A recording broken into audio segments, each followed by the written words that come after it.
Karim El Moufti, bonjour. Bonjour. Alors, première question directe, vous avez l'habitude, Karim El Moufti, bien sûr, de ce genre d'analyse. Vous avez suivi hier le discours très attendu. Qu'est-ce que vous avez pensé tout de suite, je dirais, à chaud, des mots, des expressions qui ont été employées par le chef du Hezbollah?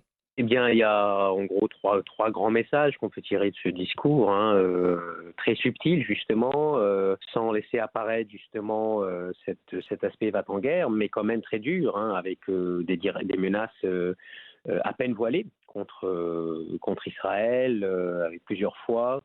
La répétition de l'idée qu'Israël est promise à la disparition. Ça, c'est, voilà, même venant de Nasrallah, c'était quand même assez rare de se concentrer sur ce point-là. Généralement, il y avait toujours une place pour des négociations politiques, un peu comme l'accord entre Israël et le Liban sur la frontière maritime. Donc, on est assurément dans une autre dimension aujourd'hui, une dimension très guerrière, une dimension de haine, de ressentiment, que je pense le discours de Nasrallah a bien mis en avant. Dans les condoléances, hein, avec la liste quand même assez impressionnante des pertes récentes au Liban, en Syrie, l'Iran aussi, frappé par un attentat aujourd'hui. Donc effectivement, il y a de l'eau dans le gaz, comme on dit. Deuxième point, c'est l'impressionnante liste de succès où là, Nasrallah a pris beaucoup de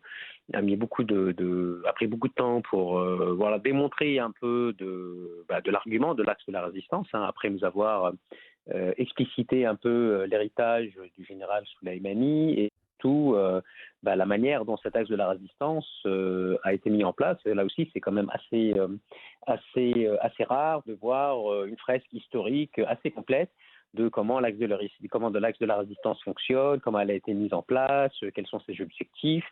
Et notamment, un des objectifs, c'est l'autonomisation de chacune de ces factions, d'où la répétition par Nasrallah que le déluge al-Aqsa, c'était une décision palestinienne et loin de l'idée de se défausser par peur de représailles. Et d'ailleurs, le fait qu'ils soient entrés en guerre le 8 le lendemain, démontre bien, dit-il, qu'ils sont là pour faire partie justement de ce front qu'ils espèrent décisif contre le projet sioniste en Palestine. Donc là, effectivement, c'était assez subtil, mais néanmoins quand même très clair sur un rappel d'un objectif quand même qui n'apparaissait plus un peu dans l'axe de la résistance, hein, qui était un peu bien évidemment de soutenir la cause palestinienne, mais là on est dans un discours qui a quand même promis la destruction d'Israël. Donc c'est pas des choses que vous verrez, que vous entendrez tous les jours de la part de ces groupes, notamment l'un des plus puissants, le Hezbollah. Vous qui avez suivi le discours, qui connaissez bien la question, ça c'est la question que tout le monde se pose et que je vous pose maintenant, c'est qu'est-ce qui va se passer maintenant? Eh bien, il nous a promis un autre discours, justement, avec un peu plus on va dire, de présage sur ce qui va se passer sur le front libanais, justement, puisque vendredi, Nasrallah a déclaré qu'il reprendrait la parole. Mmh. Et donc, c'est dans ce discours, vendredi après-midi, où ils vont commémorer encore les différents martyrs de la cause, où il va justement s'appesantir un peu plus du Liban. C'est vrai que la partie du Liban était peut-être la moins fournie, parce que justement, l'idée est de faire durer le suspense, hein. Là aussi, ne pas dévoiler ses cartes, mais tout en rappelant quand même l'effet dissuasif du Hezbollah et tout ce qui fait que le fait d'être armé, d'être résilient, d'être soutenu par l'Iran et l'axe de la résistance, vous donne justement des arguments, contrairement, et là, une énorme pique contre le droit international, contre la communauté internationale, qui, dixit Nasrallah, ne protège plus les populations. Là aussi, déclarations très dangereuses qui sont aujourd'hui on va dire, populaires dans le sud global. Moi j'aurais une dernière question, mais elle est très personnelle. Vous êtes inquiet?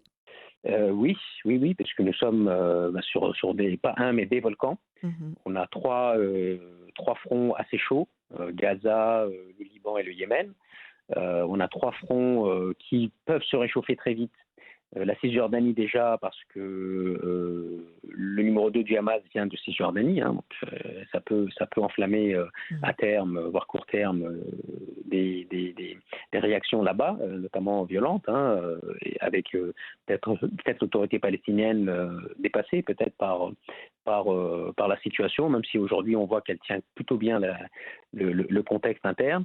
On a la Syrie et l'Irak aussi, où on voit, de par les attaques israéliennes ou américaines, que là aussi ça peut basculer et prendre une autre tendance à l'escalade, justement, de la même manière que les trois autres fronts. Donc on a quand même 6 pays autour d'Israël qui souhaitent en découdre.